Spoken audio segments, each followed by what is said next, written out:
قسەکردن لەسەر بابەتی ئازادی ڕادەربڕین بۆ دەستەبژێری سیاسی لە ئێستای هەرێمی کوردستانە یەکێک بێ لە ئیحراجی ترین ئەو پشوێنانەی یان ئەو بابەتانەی کە ئێمە بێ قسەی لەسەر بکەین. بەڵام ئەمە مانایەوە نییە خۆمان لە بەرپرسیارێتێکە بچینەوە. بۆیە کە ئەم بەڕێزانە بانگێشتیان کردین و تمەزانم دۆخەکە خراپە، بەڵام هەریەم. چکە لەوە مشکلەتر و لەوە کارەساتبارترەوەیە خۆت لە بەرپرسیارەتی بچیتەوە بڵێ پەیوەندی بە منەوە نییە، با پەیوەندی بە هەمومانەوە هەیە و بە دیاریکراوی پەیوەندی بە ئێمەوە هەیە.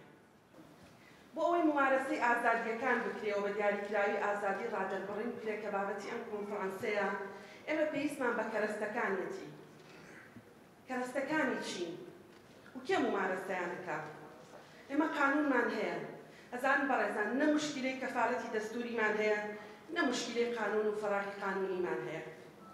ڕەنگە ئێمە طموحمان هەبێ وەکو کاک بەختیار وتی قانونەکانمان لە ئێستش باشتر بن، بەڵام قانونەکانی ئێمە بە بەراورد بە جوغرافیای ئیقلیمی منطقەکە، بە بەراورد بە زۆر لەو وڵاتانەی کە لە ڕووی کۆمەڵایەتی و لە ڕووی سیاسیەوە وەکو ئێمە یەکێک لە باشترین بنیە تەشریعیەکانمان هەیە بۆ خۆپیشاندان، بۆ کاری ڕۆژنامەوانی، بۆ بەدەستهێنانی زانیاری و ئەو وەکو عنوان وەکو قانونی سەربەخۆ و بێگومان لە ناو قانونەکانی تریش وەکو مادە وەکو بەش ئێمە مادەی زۆر باش و ڕاقیمان هەیە.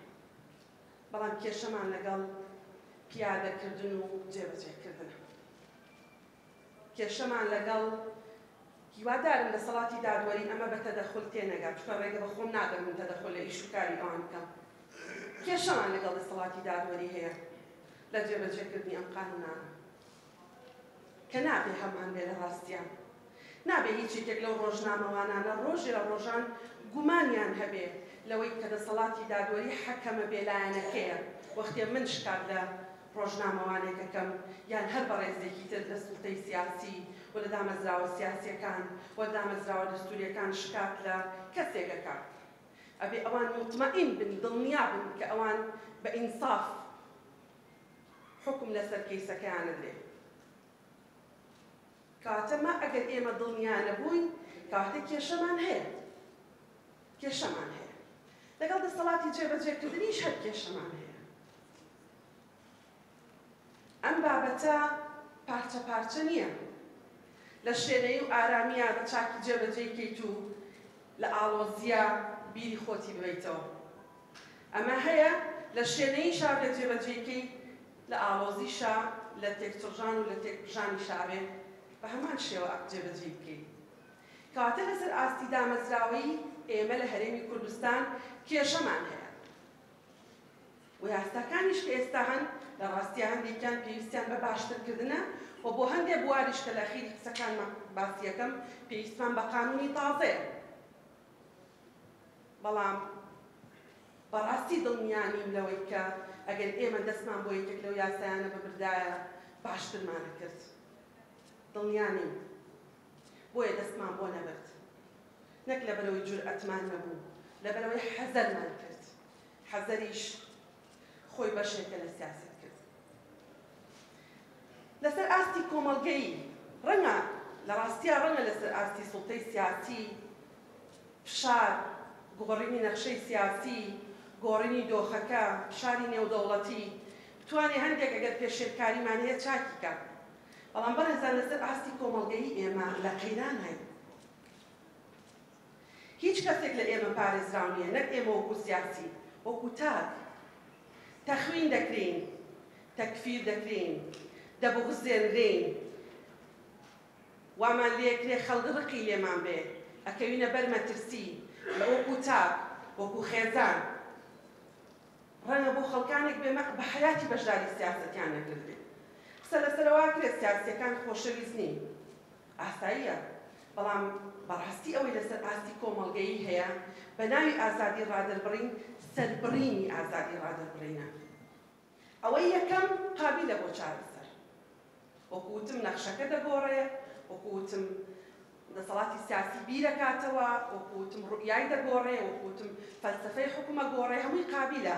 بەس بەڕاستی ئەوەی هاتۆتە ناو کۆمەڵگەوە پێتانوانی خەریکە بێتە بەشێک لە کەلتور یا بەشێک لە فەرهەنگ. بەداخەوە فەرهەنگی چێندان ناویان لێ ناوە فەرهەنگی جوێندان و جوێن هەمومان جوێنمان پێدرێ ڕستمی مناڵەکەت دابەزێنە خەڵک جوێنت پێدا بۆ ئێمە نا دیسان تەکی دەکەمەوە خەڵک قسە بە سیاسیەڵێت لەبەرەوەی مشکلەی لەگەڵ خزمەتگوزاری هەیە مشکلەی لەگەڵ ژیان هەیە لەگەڵ گوزەران هەیە باسی کاتێکی ئاسایی کۆمەڵگەکە باسی مامۆستایەکی زانکۆ کاتە ئێمە بە ناوی ئازادی ڕادەربڕین لە ڕاستیە خصوصیەتی ژیانی تاکەکانی کۆمەڵگەمان سۆتە بەر مەترسی لەم ڕوانگەیەوە سێشت زۆر گرنگە کە کۆتایی قسەکانمە بێ یەکەم ئەبێ ئێمە قانونێکمان هەبێ بۆ من کەراهیەت بۆ ڕێگە لێگرتن لە ڕقلێبوونەوە لەسەر بنەمای نەتەوە لەسەر بنەمای ڕەگەز لەسەر بنەمای مەزهەب لەسەر بنەمای ناوچە لەسەر بنەمای جیاواز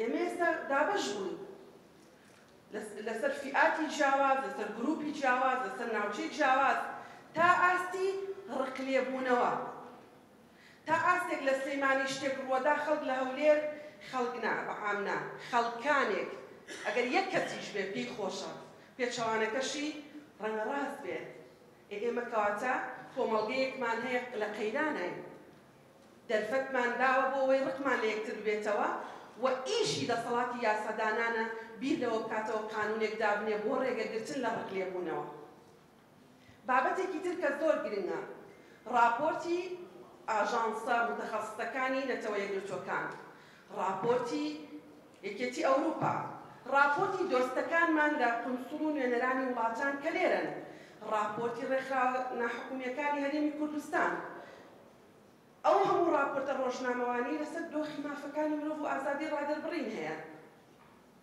بە نکوڵی لێکردن چارەسەر